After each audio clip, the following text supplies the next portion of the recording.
Thumbnail থেকে টের পেয়ে গেছেন আমি কার ব্যাপারে কথা বলতে যাচ্ছি। আমি বলতে যাচ্ছি মাশরাফি বিন মুর্তজার ব্যাপারে। বাংলাদেশ ক্রিকেটের একজন মানে কি বলে একজন গ্রেটেস্ট ক্যাপ্টেন, এবং বাংলাদেশ ক্রিকেটে তার মতো অধিনায়ক যদি বাংলাদেশ না পেত তাহলে হয়তো 15 বিশ্বকাপে বাংলাদেশ কোয়ার্টার ফাইনালে খেলতে পারতো না, ইভেন চ্যাম্পিয়ন্স ট্রফি সেমিফাইনাল খেলতে পারতো না, ইভেন উনি না থাকলে বাংলাদেশ এশিয়া কাপের ফাইনাল 3বার খেলতে পারতেন না। এবং বাংলাদেশ টিম যদি আমি যদি ভুল না করি মাশরাফির আমলেই সবচাইতে সোনালি সময়ে পার করেছে।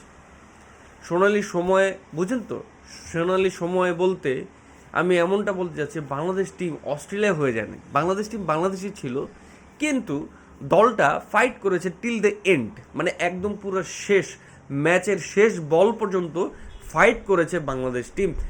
একদম শুধুমাত্র মাশরাফি বিন মুর্তজার আমলেই এমনটা ঘটেছে। এখন পর্যন্ত কোনো ম্যাচ বাংলাদেশ যদি হারতে নেয় একদম মাঝামাঝি পর্যায়ে গিয়ে কিন্তু ম্যাচ হেরে যায়, শেষ বল পর্যন্ত ট্রাই এই টিমের পক্ষে সম্ভব হয়ে ওঠে না। এবং আমরা এই টিমকে বিভিন্নভাবে ট্রল করি, কিন্তু রিয়েলিটিটা কেউ বলি না যে মাশরাফির আমলে বাংলাদেশ টিম কত ভালো একটা টিম ছিল।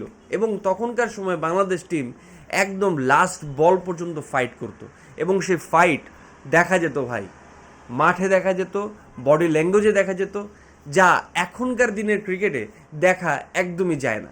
এবং রিয়েলিটি যেটা সেটা যদি বলতে যাই তাহলে হয়তো অনেকেই আমাকে বলবেন মাশরাফির দালাল বা আমি আওয়ামী লীগ, এসব বলা যাবে না ভাই, কারণ ক্রিকেট এবং রাজনীতি দুটো আলাদা জিনিস।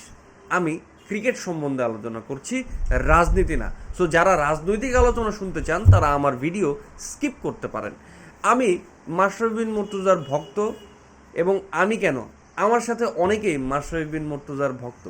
এখন কেন মাশরাফি বিন মুর্তজা শেষ মানে রিটায়ারমেন্টটা ঠিক মতো পাচ্ছে না, আপনি খেয়াল করবেন, মানে রুবেল হোসেন যেখানে বিদায় পায় সেখানে মাশরাফি আর সাকিব কেন ঠিকমতো বিদায় পাচ্ছে না বোর্ডের কাছ থেকে? এটাই আমার শুধু প্রশ্ন, এটা আমার প্রশ্ন না, আমার বিশ্বাস আমার পাশাপাশি আপনারও প্রশ্ন, কেন তারা পাচ্ছে না? রাজনৈতিক কারণ, এটা এখানেই রাজনৈতিক গেম চলছে।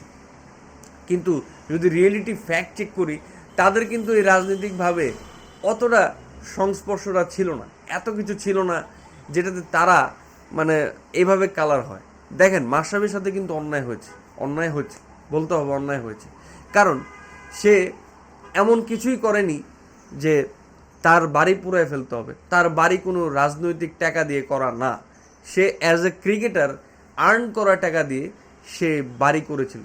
সেই বাড়ি কিন্তু কোনো রাজনৈতিক অর্থায়নে নির্মাণ হয়নি, যেটা আমাদের দেশের মানুষরা সো কল্ড বিপ্লবের মানে মাধ্যমে ভেঙেছে।